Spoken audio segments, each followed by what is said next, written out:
Welcome back to the channel. अच्छा भाई, आज की वीडियो जो है ना वो बड़ी ख़ास होने वाली है। उसका रीज़न ये है कि जो आज की जो वीडियो है इसमें मैं लाइव ट्रेड सेटअप बताने वाला हूँ। लाइव ट्रेड सेटअप क्या चल रहा है, कैसे बता रहा हूँ भाई। मैं जो हूँ वो बाइनेंस पे क्रिएटिव ट्रेडर्स के नाम से सिग्नल्स भी देता हूँ, ठीक है।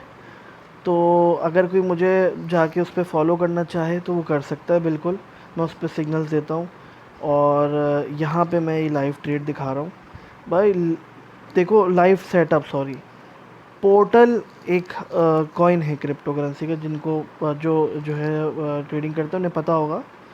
इसका मैंने 15 मिनट वाला चार्ट खोला हुआ है। अच्छा, अब सीन क्या है, अब कैसे पता चलेगा कि मुझे इधर इसमें कहाँ ट्रेड लेनी है, बुलिश ट्रेड लेनी है या बेयरिश ट्रेड लेनी है, और ट्रेड कब लेनी है, ठीक है। अब आप देख सकते हैं, ज़रा इसको मैं ज़ूम आउट करूं तो आप देखें कि मार्केट ऑलरेडी बहुत नीचे गिरी थी। उसके बाद मार्केट यूँ करके ऊपर आई। 15 मिनट वाला टाइम फ्रेम है, ठीक है। अब इसमें कैसे पता चलेगा कि यार मैंने अब कहाँ ट्रेड लेनी है, नीचे लेनी है, ऊपर लेनी है। मार्केट ऑलरेडी ऊपर है। कुछ लोग बोल रहे हैं कि भाई मार्केट ऊपर जाएगी, कुछ लोग बोल रहे हैं नीचे आएगी। मुझे क्या डिसीजन लेना है और कैसे लेना है और कब लेना है, उसका बड़ा सिंपल तरीका है। वो ये कि आपने क्या किया कि आपने जो है वो सीधा सीधा यहाँ पर इसको किया ज़ूम आउट, ठीक है। जब आप इसको ज़ूम आउट करोगे ना, आपको दिख जाएगा कि मार्केट एक सर्टेन एरिया से बार बार हिट होके नीचे आई है और बार बार हिट होके ऊपर गई है। वो क्या है, सबसे पहला ये देखो, मार्केट यहाँ पे अभी इन डिसीजन में है। यहाँ से ऊपर नहीं जा पा रही ना मार्केट।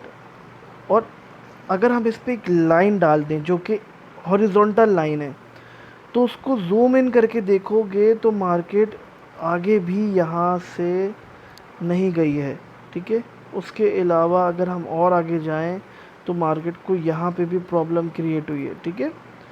तो ये सारा एरिया हमारे लिए रेसिस्टेंस का एरिया है, रेसिस्टेंस जोन है। अच्छा, इसकी लाइन को हम ठीक कर लेते हैं ज़रा। ये यहाँ पर लगेगी, ठीक है, यहाँ पे लगेगी ये इधर। खैर, तो अब मसला ये है कि यार ये तो हमें पता चल गया कि ये बहुत स्ट्रॉन्ग रेसिस्टेंस है। यहाँ पर बैठे हुए सेलर्स बेचने के लिए ज़ोर लगा रहे हैं और बायर्स अपनी कोशिश कर रहे हैं। अब हमें देखना है कि भाई यहाँ तो स्ट्रॉन्ग रेसिस्टेंस है, बट सपोर्ट क्या है।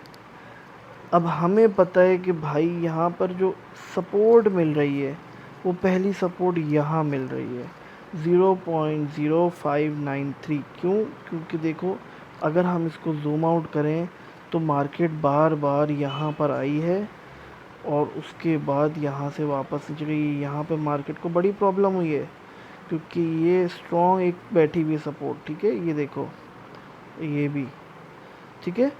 तो अब हम इस चीज़ को मद्देनज़र रखते हुए हम क्या करेंगे, हम यहाँ पे एक और सपोर्ट की लाइन ड्रॉ कर देंगे, ठीक है। एक और लाइन ड्रॉ करेंगे जो कि सपोर्ट की होगी। अब हमें पता चल गया कि भाई ये हो गई हमारा सपोर्ट, ये हो गया हमारा रेसिस्टेंस, जो कि हमारा रेसिस्टेंस को रेड कलर कर देते हैं, ठीक है।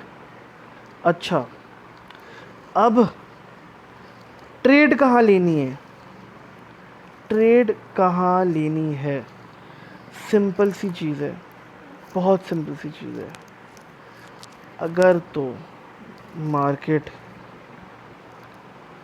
ये कैंडल या इसके बाद वाली कोई सी भी कैंडल ब्रेक करती है और यहाँ पर बनती है एक कैंडल, तो जैसे ही इस लाइन को मार्केट ब्रेक करेगी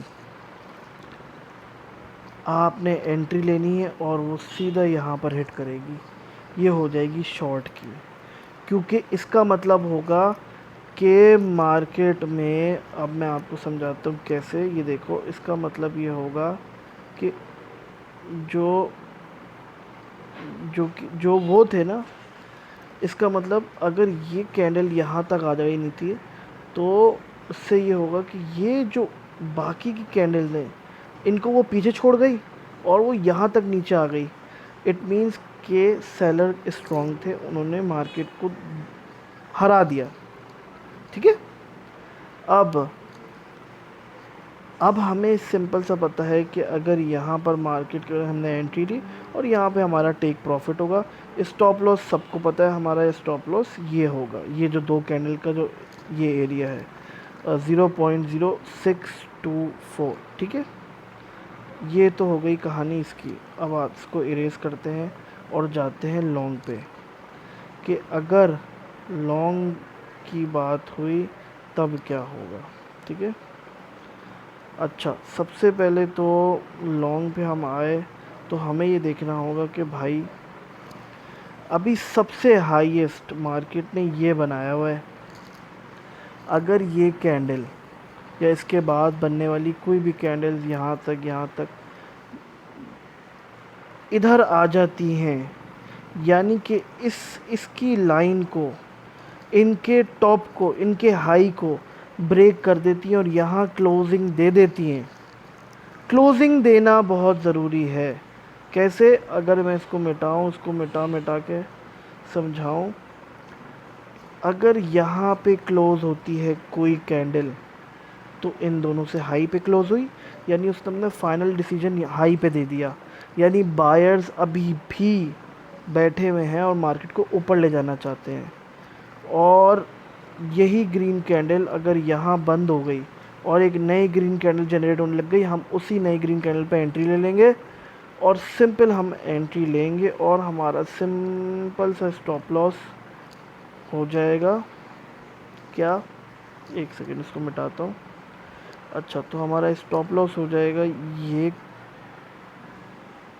ये हमारा स्टॉप लॉस हो जाएगा, ये हिस्सा, ठीक है। अब प्रॉफिट क्या होगा? प्रॉफिट कैसे पता चलेगा? मुझे पता है प्रॉफिट ये होगा, ये 0.0640, यहाँ पर हमारा टेक प्रॉफिट होगा। क्यों होगा? मुझे कैसे पता चला? आप लोगों को क्यों नहीं पता चल पा रहा कि ये होगा? क्योंकि मैं पहले ही देख चुका हूँ जूम आउट करके। ये देखो, अब आपको सिखाता हूँ। अगर हम इसी लाइन पे आगे जाएं तो सबसे ज़्यादा मुश्किल मार्केट को इधर हुई है, ठीक है। मार्केट को सबसे ज़्यादा मुश्किल इधर हुई है। उसके बाद आप देखो तो दूसरा स्ट्रॉन्ग यहाँ पर है रेसिस्टेंस, ठीक है। उसके बाद देखो तो यहाँ पर है रेसिस्टेंस स्ट्रॉन्ग। कितना स्ट्रॉन्ग रेसिस्टेंस था, ये देखो कितना स्ट्रॉन्ग रेसिस्टेंस। मार्केट ऊपर जा ही नहीं पा रही थी, ठीक है। ये देखो, ये देखो, ये देखो, ये देखो। इसीलिए ये नेक्स्ट स्ट्रॉन्ग रेसिस्टेंस होगा। तो मार्केट यहाँ से यहाँ तक तो जाएगी, मगर उसके बाद फिर सेम डिपेंड करेगा कि मार्केट यहाँ से वापस फॉल बैक होती है या फिर इसको ब्रेकआउट दे के सीधा ऊपर निकल जाती है और नेक्स्ट रेसिस्टेंस की तरफ, ठीक है। तो ये थी आज की वीडियो। उम्मीद है समझ में आई होगी। थोड़ी बहुत जो नहीं समझ में आ रहा भाई कमेंट्स करके पूछ लिया करो प्लीज़ यार। बाकी बाइनेंस में जाके क्रिएटिव ट्रेडर्स को फॉलो करो ताकि तुम्हें लाइव जो सिग्नल्स हैं ट्रेडिंग के वो मिल सके। मिलते हैं अगली वीडियो में, तब तक के लिए अपना ख्याल रखो, दुआओं में याद रखना। Good bye.